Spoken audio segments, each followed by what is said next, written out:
हजरत उमर फारूक रदी अल्लाह ताला अन्हु का जमाना था, तो कोई मसला कोई मुकदमा पेश हुआ, तो एक साहब किसी की गवाही देने लगे और तारीफ करने लगे, बंदा बड़ा अच्छा है, बंदा बड़ा अच्छा है।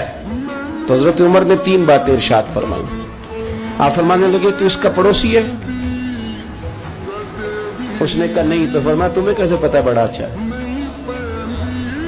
फिर आपने फरमाया तूने कभी इसके साथ सफर किया है? उसने कहा नहीं। तो आपने फरमाया फिर तुझे कैसे पता कि बंदा बड़ा अच्छा है? तीसरी बात इरशाद फरमाई, फरमाया कभी दिरहम और दिनार का लेन देन किया है? कहा हुजूर नहीं। तो फरमाया फिर तुम्हें कैसे पता बंदा बड़ा अच्छा है? जब वो तीनों सवाल उसके साथ हो चुके तो हजरत उमर ने कहा, जनाब उमर ने, हजरत उमर फरमाने लगे अच्छा अच्छा, तूने इसे नमाज पढ़ते देखा होगा, तूने इसे मस्जिद में इबादत करते देखा होगा, तिलावत करते देखा होगा? कहा हुजूर हाँ। फरमाया अगर तूने खाली इबादत करते देखा ना तो फिर जा, तू गवाही ना दे, तू इसे कोई नहीं जानता।